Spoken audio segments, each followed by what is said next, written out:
O governo prepara o lançamento do Desenrola 2.0, com mudanças nas regras para renegociações de dívidas. E segundo o ministro da Fazenda, Dario Durigan, o FGTS poderá ser utilizado também. Quem tem todos os detalhes desse assunto para a gente é o repórter Matheus Dias. Concluindo o primeiro mês à frente do Ministério da Fazenda, o ministro Dario Durigan se movimenta a passos largos para colocar em vigor um novo projeto para renegociação de dívidas, já chamado de Desenrola 2.0. O alto nível de endividamento das famílias tem sido uma das maiores preocupações do presidente Lula, que busca a todo custo uma melhora na popularidade. Dados divulgados pelo Banco Central apontam que o endividamento das famílias subiu para 49,9% em fevereiro. Em São Paulo, o ministro da Fazenda se reuniu com representantes de bancos públicos e privados para discutir o programa. Segundo Durigan, os encontros foram positivos e mostraram alinhamento entre as instituições financeiras e o governo federal. Tive aqui a honra de receber todos os CEOs dos principais bancos, inclusive do Banco do Brasil e da Caixa Econômica, que tiveram comigo. E a gente passou em revista todos os pontos do programa, a área técnica me acompanhou, trouxe a perspectiva, os bancos também. Eu arbitrei os pontos finais e vou levar o presidente amanhã para que o presidente nos próximos dias anuncie esse programa. O projeto busca reduzir dívidas do cartão de crédito, do CDC, o crédito direto ao consumidor, e do cheque especial, prometendo novas formas de financiamento e juros menores. Durigan diz que o programa vai chegar a descontos de até 90% do valor total das dívidas e que o fundo de garantia vai poder ser utilizado para abater dívidas, ainda sem detalhes de como será esse uso. Acho que teve notícias recentes de que o governo teria recuado de usar o fundo de garantia. Isso não é verdade. A gente segue trabalhando com a possibilidade de usar o fundo de garantia. A limitação que vai ter para a garantia do próprio fundo é um percentual do saque. Então, é um saque limitado dentro do programa, vinculado ao pagamento das dívidas do programa, mas não necessariamente sendo maior do que a dívida. Ainda disse que essas são medidas pontuais e não um refis recorrente. Afirmou que as famílias não vão poder ficar renegociando dívidas várias vezes e que esse não é um pacote de bondade. A gente tem discutido em outras frentes com setores específicos que estão sendo afetados pela guerra, e aí são medidas muito pontuais que endereçam temas setoriais. O vice-presidente anunciou agora, no fim de semana na AgriShow, o tema do financiamento de máquinas agrícolas. Então, assim, são temas pontuais que vão endereçando distorções que a gente tem percebido, mas não estamos tratando aqui de pacote de bondade, muito ao contrário. O ministro volta a Brasília nessa terça e vai apresentar ao presidente Lula o resultado das discussões.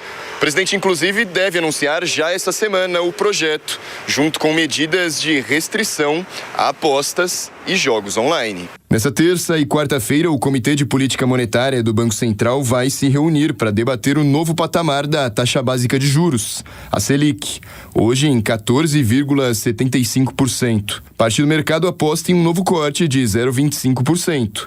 Outra parte aposta na manutenção da taxa atual por conta dos efeitos da guerra. Questionado sobre a expectativa do Planalto sobre a reunião, o ministro da Fazenda disse que não pede nada ao Copom, apenas apresenta os dados da economia atual, que, segundo ele, mostram uma inflação controlada e pacotes do governo para contornar os efeitos da guerra, que tornam um novo corte de juros possível. Eu não faço pedidos para o Copom. O que eu acho que a gente tem que olhar os números, os dados, e a gente vem com dados muito robustos da economia brasileira, dados de inflação sob controle.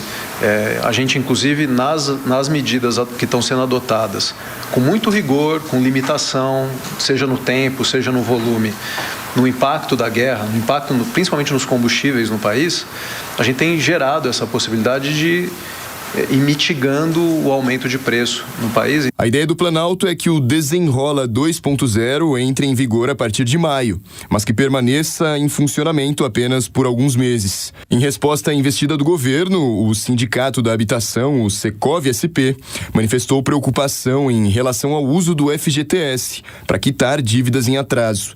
Segundo a entidade, a medida, ainda que limitada ao pagamento integral da dívida, foge do objetivo pelo qual o fundo deveria ser usado. A comentarista Denise Campos de Toledo analisa que o governo busca reverter a inadimplência recorde dos consumidores em ano eleitoral. Só que enfrenta juros altos, inflação e o crédito caro ainda. Confira. O governo segue com os planos para reverter a inadimplência recorde dos consumidores, que não para de crescer. Em ano de eleições, a intenção era estimular o consumo, criar uma percepção mais favorável quanto ao andamento da economia e das finanças pessoais. Dos dois lados estão colocados fortes desafios. O governo tem restrições para a expansão dos gastos, na medida em que a gestão das finanças públicas já é um ponto de forte questionamento, não só pelo mercado, mas pelo empresariado em geral e boa parte da população. Persiste a ideia de um governo gastador que não para de bater recorde de arrecadação, de impor maior taxação.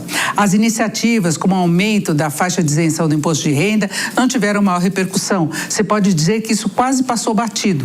A inflação, que vinha melhor comportada, reverteu o sinal, com piora acentuada das projeções que já voltaram a rodar acima do teto da meta, dos 4,5% para o IPCA deste ano.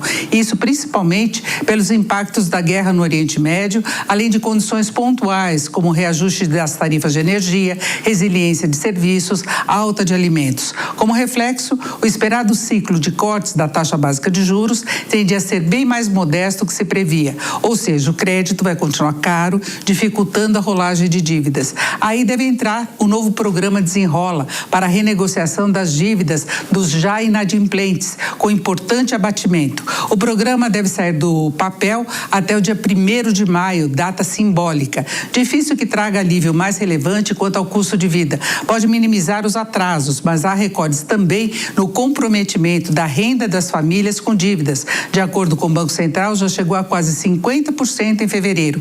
E a demanda por crédito, até em linhas mais caras, como do cartão, continua crescendo. Enfim, o governo está com um quebra-cabeças desafiador para que o consumidor eleitor sinta uma melhora do ambiente econômico.